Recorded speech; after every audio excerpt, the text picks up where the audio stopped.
Hello, good morning, friends, or good afternoon, or good evening, depending on whichever part of the world you are in, or whenever you're listening to this video. Hello, um, I am recording this video today for a special reason, especially because I had a brief stint with COVID 19 recently. So, I am recording this video to share my experience with it. I'm doing this primarily for two reasons.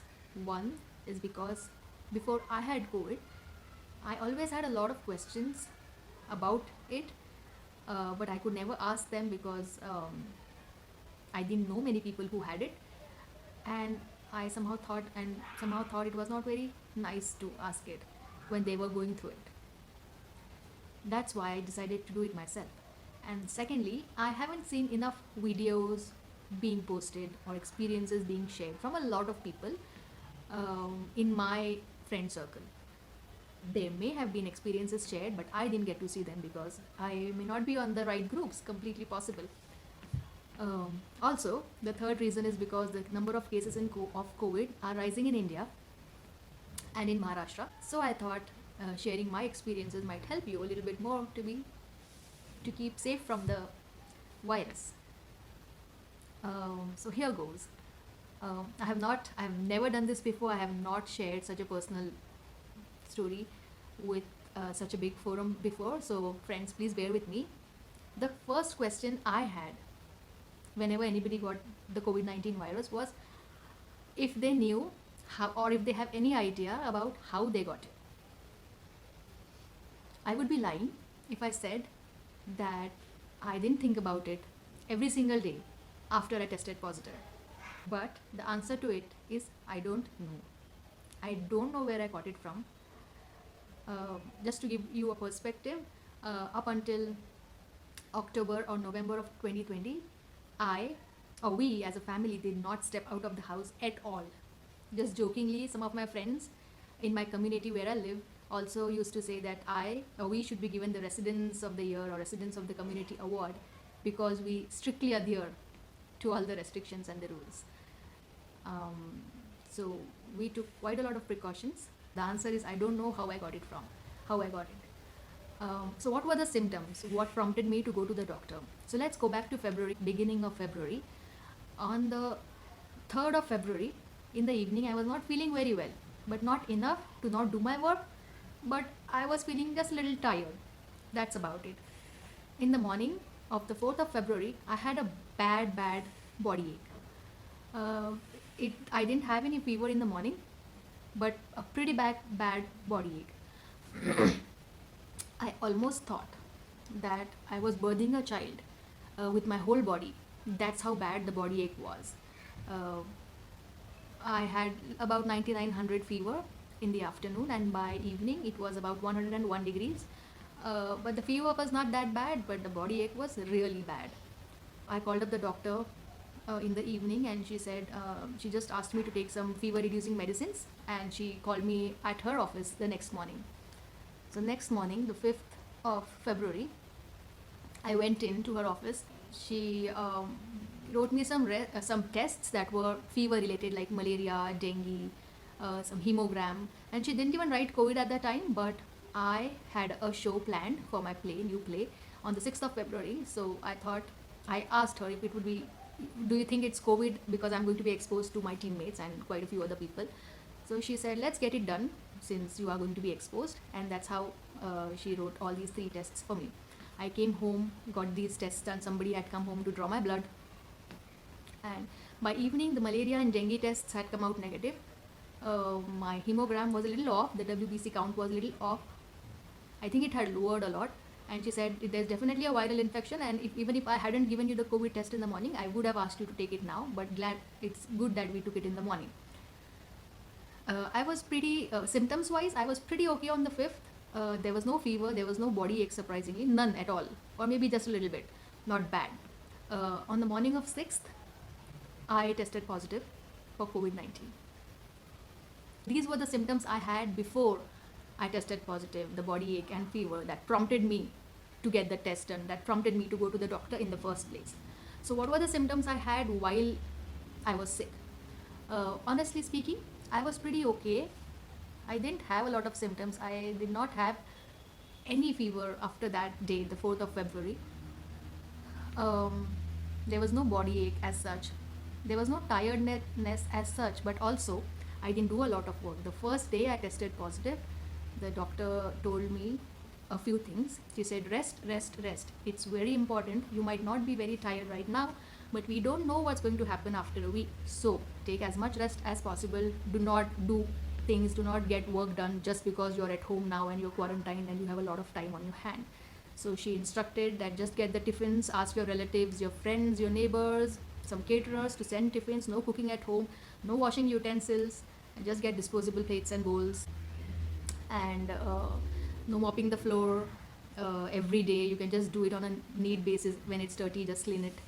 And no cleaning the cupboards just because you have the time now. So all these things. So just basically rest. The second thing she asked us to do is have lots of fluids in whatever form, water, coconut water, soups, juices, in any form. So lots of water. And the third thing she said is, do not think about how you got it, or from where you got it, or just don't get anxious. We have gotten it now. Think about the future. Think about how you're going to recover soon. Think about how you're going to recover well without damaging yourself or damaging your body. So these were the three instructions: lots of rest, lots of fluids, and no anxiety. Just do some meditation, take some deep breaths whenever you feel or go into that zone of thinking. I'll be honest, I couldn't follow the third one a lot. I did think every day for about 4 or 5 days, but I went there that day. Maybe I removed my mask for about 5 minutes.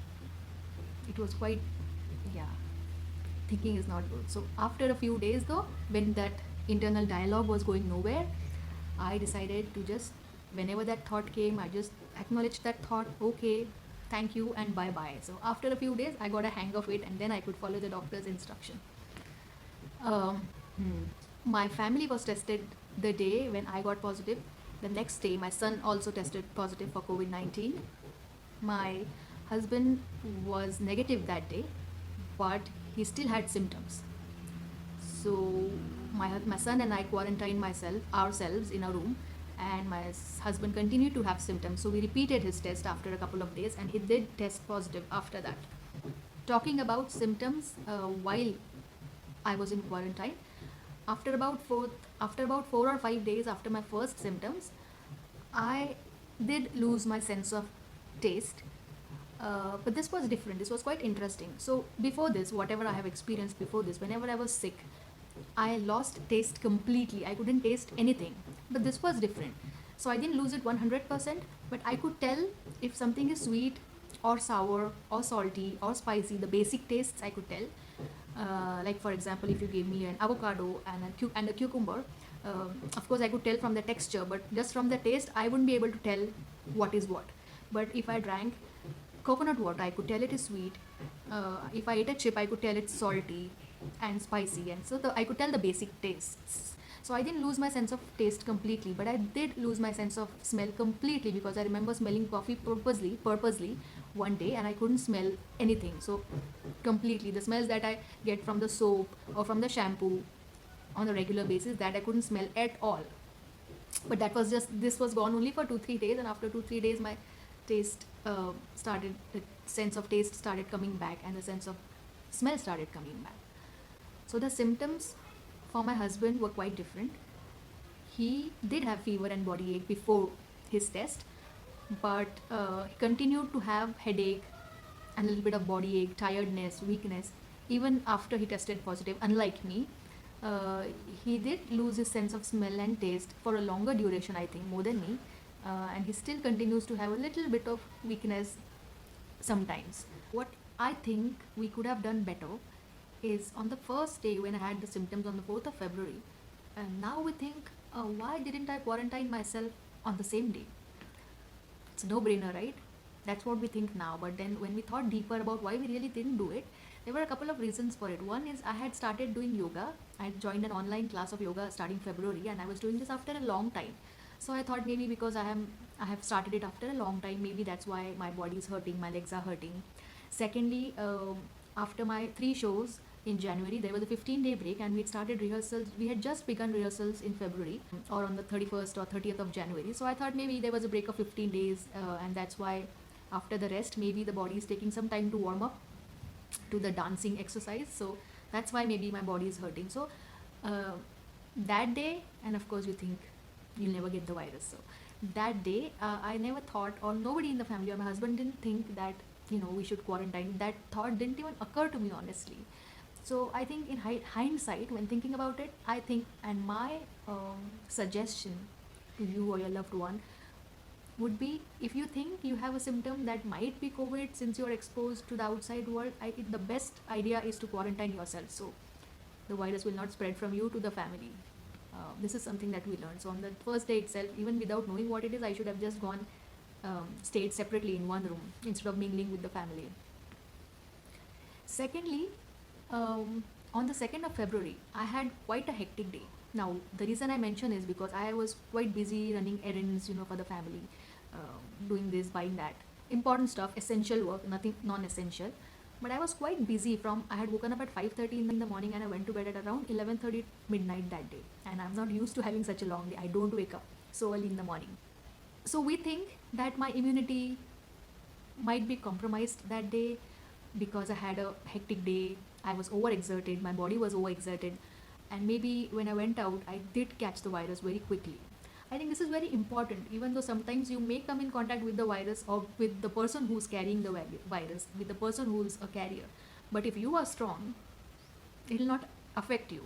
But that particular day, those particular days, I think I was overworked, overexerted, and that's why the virus quickly attacked me, because I was vulnerable that day. Apart from that, I have started my play rehearsals from November. I've been going out from November. Every single day after I came back, I took a hot shower, I took some steam, and after dinner, I drank a warm glass of water or my vegan milk with turmeric. I did this every single day until January. And before getting into that cycle in February, I was tested positive. So somewhere, I think keeping yourself strong, keeping yourself nicely rested helps, even though you come in contact with the outside world. So another question I got from a few of my friends is whether I had to do the test again at the end of my quarantine period. The answer to it is no. We didn't have to undergo another test at the end of the quarantine period because the doctor didn't suggest it, and we didn't get to meet her in person. So I don't know what the reason is. I couldn't ask her, but I talked to another doctor friend of mine who told me, because I was curious also, who told me that towards the end of the quarantine period, towards the end of the 13-14 days, there might still be some dead particles or dead virus in you that are not strong enough to spread the infection to other people, but they are still there. There's still a residue of those. So if you test, sometimes the test might show a false positive, meaning it could test positive because you still have the virus in you, but that's not bad for other people. So these days, the doctors have discontinued prescribing those tests at the end of the quarantine period. So we didn't have to undergo a test, just a hemogram, just to make sure the numbers are going in the normal range now. I also want to share my gratitude to those people who knew about my sickness and messaged me asking me about my health and how I'm doing. I've read each and every message, and it made me feel so nice and cared for. So if you have a friend or a loved one who's sick, just keep on sending messages to them or good vibes to them, even though they don't respond because they are busy resting, which is what they should do when they are sick. And thank you to my society. I used to share updates about my health from time to time on my society group, and the amazing thing was, there were some people, of course friends reached out, but there were some people who I have never met or I don't know personally, but even they wrote to me personally asking about my health, asking if I needed anything, offering for help, offering to bring anything from downstairs because I was quarantined and I obviously couldn't go out. I have some amazing neighbors who brought all the disposable stuff for me and kept on replenishing them after a few days and never let us run out of those things.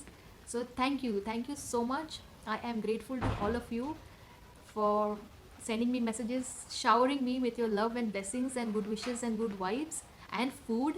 I am blessed to be living where I am living because I know I have heard from friends that sometimes they can't even share that they are COVID positive within the society because the members behave in a weird way. for I don't know what reason. So they aren't even fortunate enough to share that they are sick and they need help, leave alone getting help from their neighbors. A huge shout out to all my dear friends and neighbors in my community and to everybody who kept on texting me. Thank you. I'm really grateful for you. And thank you for giving me a patient ear, guys. And I hope I answered a few of the questions that you might have. If there are more questions, I would be happy to answer those.